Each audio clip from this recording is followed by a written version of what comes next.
Hello, this is MasterRoom347 for, well, not really much for a live update, a little bit, but mostly something we want to talk about as well.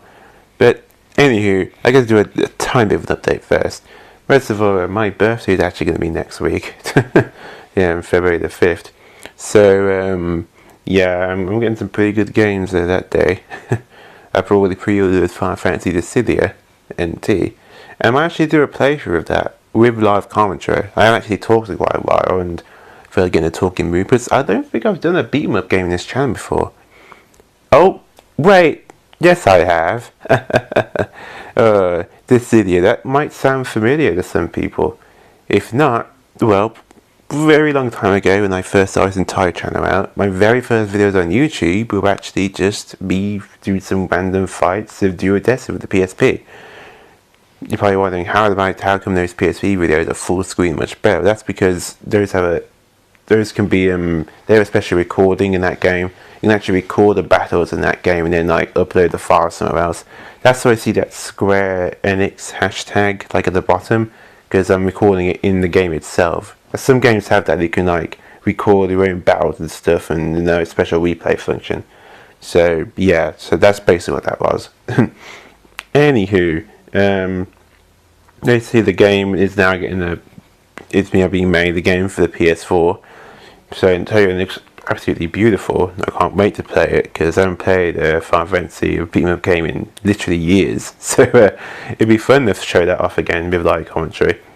I wonder if it'd be like what they did with duodecim, where they actually had a field, we could actually walk upon it with each character, or something else entirely. I'm not sure, but it looks like a whole lot of fun. And yes, I know about Monster Hunter World, but you know I can't get every video game, so it was a tough decision between that and Monster Hunter World. So why didn't I pick Monster Hunter World? Well, it's actually quite simple. I played Xenoblade Chronicles 2 and Breath of the Wild. Those two games have one more thing in common. They're huge, like giant explorative games, and I just don't want to play a third game where I had to do a ton of exploration and stuff. Something a bit more contained, like a beat 'em up, sounds fun. And don't get me wrong, it's probably a ton to do in NT, a ton to do, but not nearly like giant exploration areas and stuff. And I just didn't want to do like 3 of them in a row. I still get Monster Hunter World, don't get me wrong, but I probably won't play it straight away compared to the others. I was looking at a few other games on the PS4, a few from my Nintendo Switch. I think I might get at least 2 from one game that's coming out near the end of January. Not that expensive, looks pretty good. And I might get 1 new game for it. It looks like an RPG or something. But whatever, cross the bridge and I get to it. Yeah, so I won't be recording for a while. So I'll probably be recording for a little bit for my birthday. But I will do play through the Dissidia NT though. That looks quite interesting to play through. I also got a few other games off screen as well, because the January sale at the PSN, I managed to get 2 good games for that. I think it was Shantae, Whiskey's Revenge, and also Rogue Galaxy for the PS4. They were really cheap prices, so I did not want to get that opportunity. Anywho, but there's actually another reason I want to talk here. It was just some short update. You'll probably notice or not if you're watching that I had a few problems with my Nintendo Switch. I talked about it during my online matches, and well, yeah, the Wi-Fi Nintendo Switch is, it's crap. It's awful. If you have any problems with your Switch's Wi-Fi, then good for you. It isn't like it doesn't work at all, because if that was the case, and how would I possibly update my Nintendo Switch? Because, you know, updates are done through the internet and stuff. That's how you update it. So obviously I do have Wi-Fi. It's kind of selective, but it's really bad when playing games like Susie. Sorry, it's my cat. Basically playing Splatoon 2, either constant internet connection. So first I mentioned about getting a Wi-Fi extender, which I did, and I thought that worked for a while. But no, I guess that's just my Wi-Fi being not totally anal or something. I guess the Wi-Fi isn't much of a difference at all. It's the Wi-Fi in general on the Nintendo Switch isn't very good. So one thing you can do is put your Wi-Fi right next to the router, which you can actually do, because remember, the Nintendo Switch is sort of hybrid, so you could do that, and then just play right next to your router or something, Wi-Fi, if it ever cuts out. See, the thing is, I think that not only the Wi-Fi is not good, but it's actually made even worse when you put it in a docking station. It seems to muffle the signal even more. Because no matter how many times, I tried, I always got like a signal bar of 1 or 2, and yeah, that isn't very good. Where my game consoles have a much more better signal. So yeah, it's not my router or anything. It's definitely the Switch. It's the Switch in general. I had heard that if you have a 2 gigahertz signal, it's not as good as a 5 gigahertz one. But again, I'm not going to change my entire router to do that. So yeah, the extender was part of the solution, but didn't fix it entirely. But then I realized, wait a minute, there is an Ethernet port on my Wi-Fi extender, and you can get a wired connection through the Nintendo Switch. So I figured, wait a second, what if I get a network adapter for Nintendo Switch, got an Ethernet cable, connect that through a Wi-Fi extender, make it have a wired connection, but instead my network extender acts as a new wireless signal, and wow, it worked perfectly. Even when I got a connection unstable, it instantly fixed itself so quickly that I didn't exit any matches I went through and I was just playing off screen. So I finally looked like I might have figured out fix the problem. It's the Wi-Fi. It just isn't good for Nintendo Switch. If you are having this problem, get a Wi-Fi extender, get a Nintendo network adapter, and get an Ethernet connector, an Ethernet cable, and that way, good jobs are good, and I fixed it. Of course, when you get the extender first, you should connect it right next to your, plug it in right next to your right next to where your router is, so that way your extender can always connect and detect your router, which it did, and that way I managed to connect the other place in. My Netgear does have like a device setting, and I thought if I connected my Ethernet cable and stuff towards it, and then my Nintendo Switch, the device thing will pop up, but it didn't. But it still counts as a wired connection. It's kind of like a hybrid. I made my Nintendo Switch think that it's a wired connection to my router, but it's actually connected to a Wi-Fi extender, which helps pick up the signal from my router. I'm sorry if this is going completely over your heads, but you have no idea how annoying this was to get this to work, so I don't know how I can possibly simplify this. Yeah. But I'm saying, you do have Wi-Fi problems, consider the wired connection, but connect that Ethernet cable to a Wi-Fi extender, or even to your hub or something if it's right next to your room instead, because you can get wired. You just need an adapter and network adapters for it. That's why you notice in the USB connectors, you notice that one of them is actually light blue or something at the bottom. That is specifically for the wire connection. I think maybe they must have known. Maybe the hub must have some bad problem with the Wi-Fi. Otherwise, why on earth would it be that you need a network adapter for that hub? And it's not like I'm going to move all my equipment downstairs just to get closer to the BT hub so I can have that connection. That is out of the question. That's stupid. But last resort though is that if that still didn't work, I could still do Wi-Fi stuff on it, don't get me wrong, but from now on I just have to disconnect it, do handheld style next to my router if I want to buy something in the eShop or do something online, and just not record anything. But I'm glad that's not the case, because that'd be kind of frustrating to do. I mean, I only want to play handheld when maybe I'm going somewhere, but for the most part, I mostly want to play on my TV. So, yeah. I used to got past all those annoying troubles of it. I guess the other thing I do want to talk about, and yes, I have heard about it, and it's really shady and disgusting.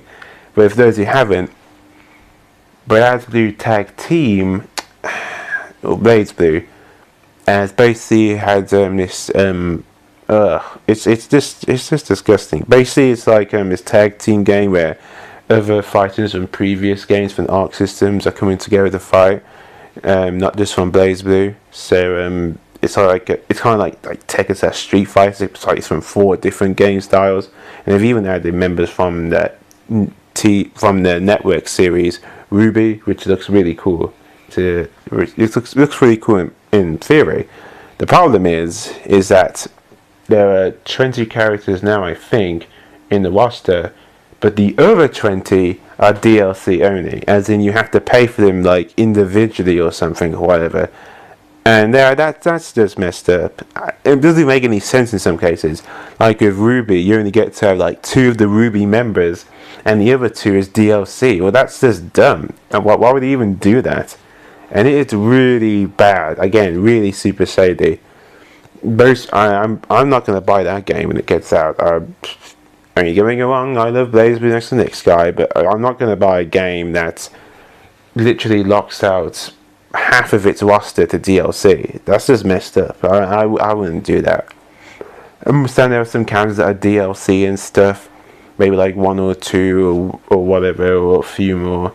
But 20? That's like half of the player. The DLC shouldn't be just as many as the main game. Whole point of DLC is added extra to the game, but it shouldn't be like as equal to the game itself. That doesn't make any sense. I mean, it's like adding a whole new deal. It's like Dark Souls. There's a DLC area which is fantastic, which I did the game on, but you don't have to. But it isn't. But the DLC isn't more than the game itself. I mean, that's dumb. You're holding half of the game hostage through these stupid paywalls, because half of the game is literally in DLC. That's just dumb. DLC should only be like a part of a thing, not like half and even the whole of the game. I don't want to be nearly as bad as Star Wars Battlefield 2. Ugh. I mean, everyone knows how crappy that microtransaction shit was. There was a way too shady. I didn't even have to change a few things, but the damage is already done. And it didn't count fix the whole problem. It's still really bad. It's like it was like they almost it's like it looks like they're listening from the last Battlefield game, but nope. Literally 1 step forward and 2 steps back. That's what it feels like to me. But yeah. Again, there's just shady stuff. But hopefully, maybe when people complain about it, they might change their minds. A DLC or something. Or I'm not saying you can have there's nothing wrong with DLC characters and stuff, but have them already in the game, a bunch of them, and then you have to force to pay them, like a ton of them, is just messed up. You see, that's the thing about DLC, guys. It's not just added in. When you make a video game with DLC is already in the game itself, so it's more compatible. So that way, when it's finally released and out, it's instantly compatible with the game. You can't just make DLC separate from the game itself. That's not how it works. Because think about it, it would take much longer for that DLC to be compatible with the game itself. DLC is already in the game. It just isn't available yet because they probably didn't finish the area. But the minute it is, it's become instantly compatible with the game itself. So that way you can just play it instantly. And also, this depends solely on sales as well. If the game sells well and does really well, then they could use that extra money to add stuff to it. A good example of this is Shovel Knight. I mean, that's a good example of doing DLC correctly. I mean, Shovel Knight on its own is a fantastic game, but when they added all of the those 2 other knights, let's see, Spectre Knight. That was a second one.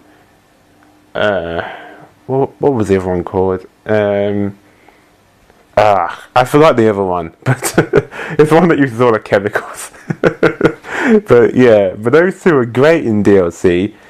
Again, yes, they were absolutely free, so that was awesome.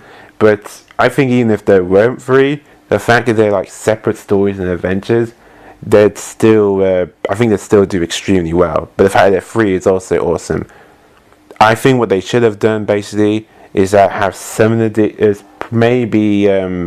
have DLC characters, some of them free, maybe, or at least maybe spread them out over time. Not have all 20 at one time to pay them more. Who the hell is going to pay for 20 DLC characters? I'm not going to pay for that. That's why I'm not going to get the game in general. In fact, most people probably still want the game, but I'm probably just going to wait until there's like a definitive edition or Game of the Year edition where all the DLC characters are available, which is probably what they should have done to begin with. So yeah, this is really dumb. But as for Splatoon 2, I tried to get to, I've tried to show for at least one ranked match. But as for league matches, that's probably not what I was to do in time, because to get to do league battles, you need to rank at least B minus or more, and I'm not going to assume I'm going to get that good rank that quickly. So I might show off 1 or 2 ranked match videos. Not now. I still need to get to level 10. Leveling up in Splatoon 2 is a lot tougher compared to the first game. It's a lot more time consuming, it feels. Even when you have food that you can pick up to use to give yourself an extra experience bonus, it's still a bit time consuming, so you know. But I do hope you hope you guys enjoyed my Splatoon playthrough and also live matches. But the next thing I do, it will be with live commentary, because I haven't talked in a while now and I feel like I have to go to the West and stuff. So I'll see you guys next time when I begin my playthrough Final Fantasy Dissidia NT.